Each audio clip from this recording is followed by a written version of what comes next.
Morning students, in today's class we will be doing English grammar, and in English grammar today's chapter is 13 conjunctions. What a conjunction is? Conjunctions का मतलब क्या हो जाता है? When we join two words, phrases और clauses, जब हम इन सबको ज्वाइन करके एक सिंगल सेंटेंस के अंदर कन्वर्ट करते हैं, they are known as conjunctions. So you can define conjunctions are words which join two words, phrases and clauses. For example, he worked hard and passed. अभी दोनों सेंटेंस को join करने के लिए हमने कौन से वर्ड का यूज़ करा है? एंड का यूज़ करा है. जैसे he worked hard, उसने बहुत मेहनत करी और वो पास हो गया.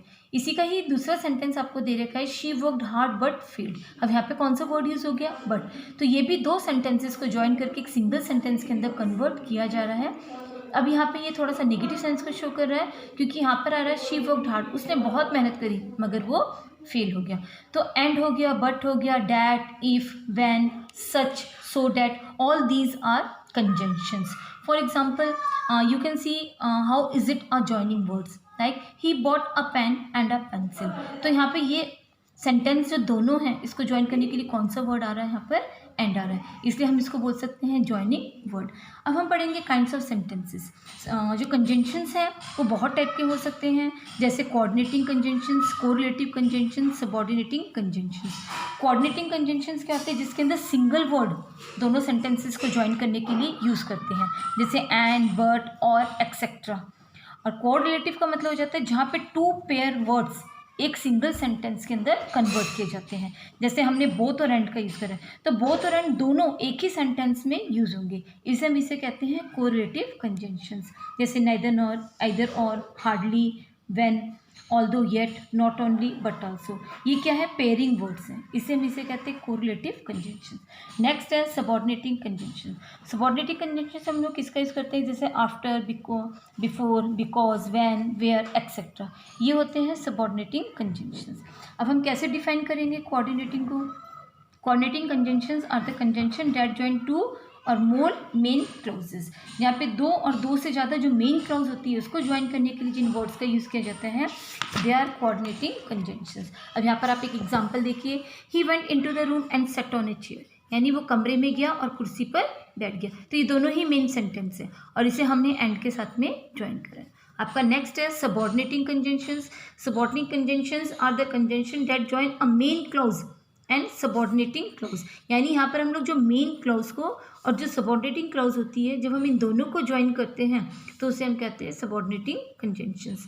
For example, he failed because he did not work hard. अब यहाँ पर रीज़न क्या हो गई? ही फेल्ड, यानी वो फेल हो गया क्योंकि उसने मेहनत नहीं करी. तो he did not work hard ये आपका सबऑर्डिनेटिंग हो गया, ही फेल्ड आपका मेन क्लॉज हो गया. इन दोनों को ज्वाइन करने के लिए हमने वर्ड यूज़ कर लिया बिकॉज. आपका नेक्स्ट है कोरिलेटिव कंजंक्शंस. अभी मैंने बताया था कोरिलेटिव कंजंक्शंस में क्या होता है? जहाँ पर हम लोग पेयरिंग के रूप में वर्ड्स का इस्तेमाल करते हैं, जैसे आइदर और, नाइदर और. ये दोनों वर्ड्स क्या हैं? एक साथ चल रहे हैं. जैसे आइदर आई और महिमा विल विन द मैच, यानी कि मैं या महिमा क्या कर सकते हैं? मैच को जीत सकते हैं. तो यहाँ पे कौन सा वर्ड यूज़ हो गया? आइदर और बीच में क्या आ गया? आपका सब्जेक्ट आ गया. तो ये आपका क्या हो गया? कोरिलेटिव कंजंक्शंस हो गया. There are different examples, you can go with the examples. अब इसी में मैं एक एग्जांपल और समझा देती हूँ आपको. Not only but also. Not only Ram but also Shyam came, यानी कि केवल राम ही नहीं आया बल्कि श्याम भी आया. तो हमने ये दोनों वर्ड जो यूज़ करे हैं इसे हम कहेंगे कोऑर्डिनेटिंग कंजंक्शंस. इसके बहुत सारे एग्जांपल्स दे रखे हैं बेटा. जैसे हो गया both and are used for emphasis. जैसे both Mohan and Sohan came to the party, यानी मोहन और सोहन दोनों ही कहाँ पर आए? पार्टी में. तो यहाँ पे मोहन और सोहन दोनों को हाईलाइट किया जा रहा है, इसे हमने वर्ड यूज़ कर लिया बोथ और एंड का. ऐसे हो गया आपका नाइदर नॉर. नाइदर नॉर हमेशा नेगेटिव सेंस को शो करता है. Neither Kabir nor Raman was present there, ना तो कबीर आया ना ही रमन जो है वहाँ पर प्रेजेंट हुआ. So this is a correlative conjunctions. अब यहाँ पर आपकी फर्स्ट एक्सरसाइज है, आपको क्या करना है? इसको फील करना है. जैसे the old and the young came to see the match, यानी दोनों ही बूढ़े और यंग मैच देखने के लिए आए. तो इस टाइप से आपकी पूरी एक्सरसाइज मैंने फील कर रखी है. So go with this exercise. I hope कि आज का चैप्टर सबको समझ में आ गया होगा. Thank you students.